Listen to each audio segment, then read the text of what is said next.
Si Padre Lorenzo Juan Jarcia III, composer, musiko, rapper, padi sa parokya, Bikol Music Revival, nagpuon sa iya, kinantaan rehiyon, pinayaman ng kultura. 1957, 24 kan Agosto, sa syudad kay Naga, namundagan maestro. Bago pa magpadi, musika na sa puso, member ng choir, sa kantahan nagdadayo. Nagklase sa Tinago, Seminaryo Santissimo Rosario, high school sa minor, Filoteo sa major. 1984, Abril 1, sa cathedral siya naging ordinado, kag ambag ng God sa musikang sagrado. Father Luan, padagosan musika, Bikol pride, espiritu, artikultura. Bicolano ako, ang rap na paborito, sa tuya ini, sa puso nin mga tao. Bicolano ako, sa Rodua Tulo, platinum and saldang record sa iyang tinututodo. Mga kantanin pagpadangat para sa imo, kultura ibinalangibog sa gabos na tao. Co-founder kan diba, mga korong premyado, itinaong libre sa iyang mga talento.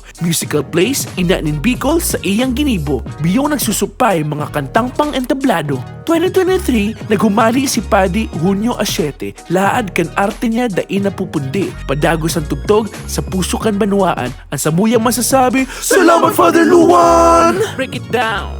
Magbasa padapit kay Father Luan sa FB kan Saysay Bicol. Madya na sa urog na pagsaysay.